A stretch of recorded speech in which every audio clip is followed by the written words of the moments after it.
Roaster number 4, Rob. We're nearing the end of your roasting journey. The Hottop. And now we're working with the Cadillac. Yeah, exactly. You know, first thing everyone notices when they see this one is like, it looks like, you know, a big professional roaster just kind of shrunk. Exactly. And kind of like judging by the whole system, it's pretty much built that way. Like it's got an air cooling system down here, which is really cool. You know, you got the big tumbler in here, just like you would see on, you know, something more, you know, commercial style. Which obviously at that point comes with a higher price point, which I think makes it the highest of the ones that we sell. Yeah. But and there's a couple versions of them. The functionality of the actual roaster and cooling is all pretty much the same. You're getting a different computer on each of the different versions, though. Oh, and they have different sort of interface like, and functionality. Yeah, one can handle up to 9 programmable kind of settings. The other one can only handle 3 or something like that. And as far as like adjustments and things go, it's pretty much the same across the board. This is kind of the mid-level. They might have discontinued the lowest one, but there's kind of a mid-level and then an upper level now that kind of allows you to even like customize your settings even more. Oh, so, got it. Okay, cool. But with this one, it's pretty simple. You know, you're just let's see here. You can get through your program settings there. Yeah, we've got 3 on this one. That's right. And then you can hit the power button there, and then you can adjust. Where is it?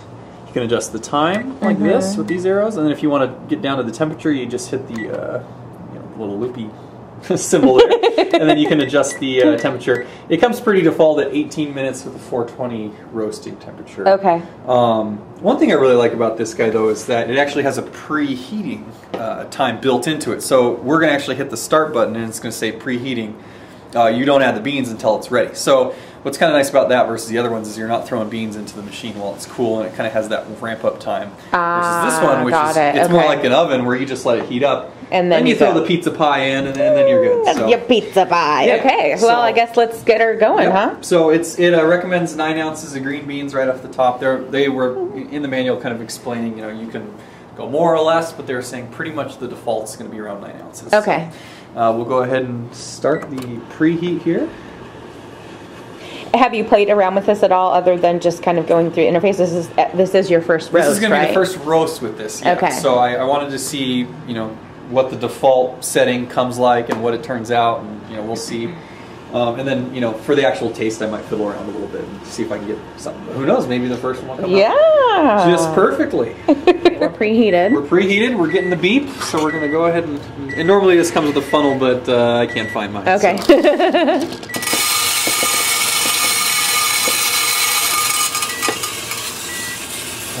Here we go.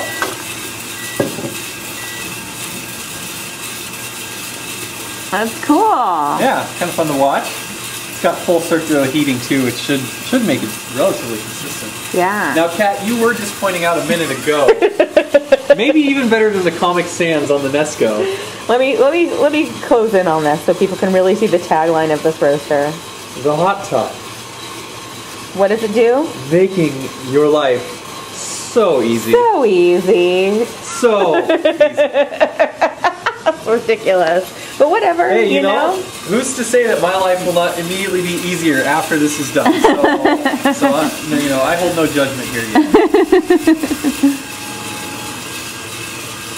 Yeah, some minor color change going on, but not a lot. I think that preheating actually probably really helps. Oh yeah. I'm really excited though for when we hit there's an eject button. It either auto ejects once the time is done, or if you like where your roast is at after the second crack. Super excited because it's going to just unload all the beans down to this tray, and this thing's going to start spinning, and air is going to be blowing up. Very excited. Oh, yeah.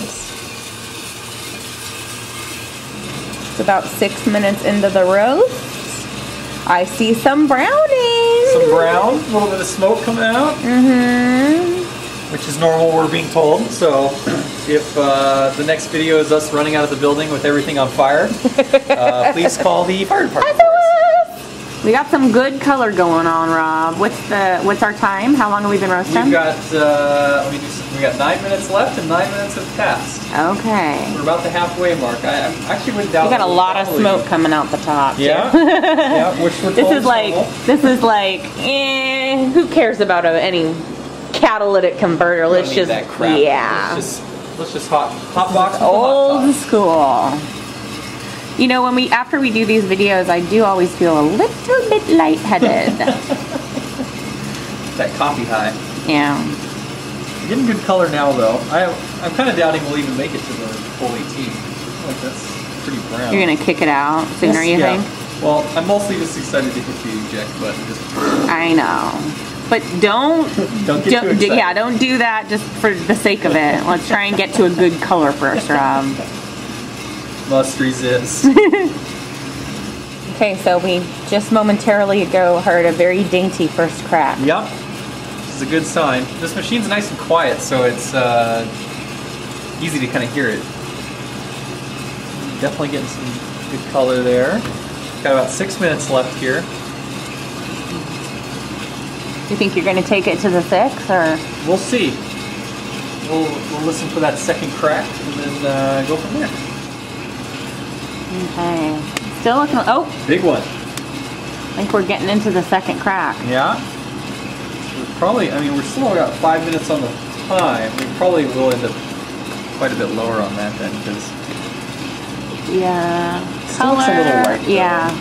But it's definitely audibly like pretty forcefully cracking. Yeah. Maybe another minute, a little less, and we'll see. Okay. It self-ejected. It said, "You're done." Oh, they're looking good, yeah, Rob. Really good. And I'm digging this. I know. Air cooling. So we were just noticing that there is a lot of chaff. Yeah. Do some. Not a ton, but yeah, I mean it's definitely prominent.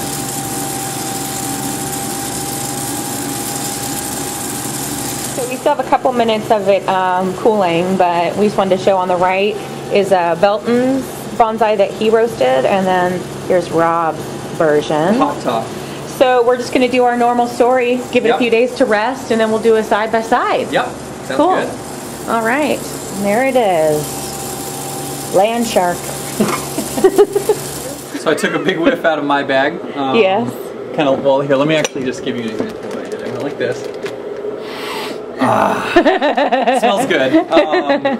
It's a little bit lighter than Velton's, but all in all, you know, I think it should end up being okay. It smells good. It has a good aroma. It grinded really well, and I smelled that. And it's, Should we pop some out? Do a little side by side of the beans? Yeah. Velton's there. And you can see it's just a little bit darker. I don't even know if you can tell that well on the camera, but yeah, it's just a shade. Yep. I would say. Okay. So, and that was not huge. Yeah, that was on a relatively quick roast on the hot top there. So, and there's a lot of different programming you can do on that one. So, you know, even if this doesn't turn out as well as I thought, I'm sure with some tinkering you could make something, you know, tasty. Relatively professional. Yeah, yeah, there's exactly. so many different profiles you can set and adjust. We've got mine over here to the left and Velton's over here to the right. We will stick with procedure and go ahead and give Velton's a shot here first. The cup looks pretty similar. Yeah. Yeah. We'll see.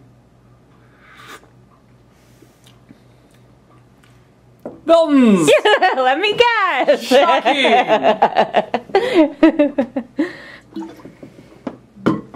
Yummy. Now Rob's. Okay, go Rob, go Rob. Smells good. I'm nervous. Or over caffeinated, one of these. Probably both.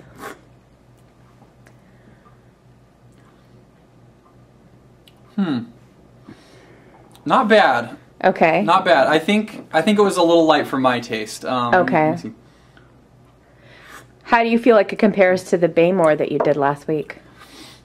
You know, I'm thinking it's a little on the light side for me. Now it doesn't taste bad, and it doesn't taste like we burnt anything out of it necessarily, but maybe just a slight under roast.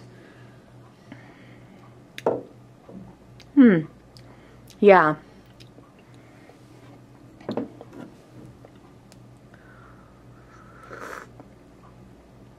Yeah, it is. It's not bad. Yeah. But it doesn't. It's not as full bodied or as rich I like as you got with the Baymore. Yeah, it doesn't taste like I necessarily burnt any flavor out of it or anything like that. I mean, it honestly tastes like just a light roast. So I kind of think if we played around with the hot top a little bit more, we could get something that roasted a little bit longer and darker.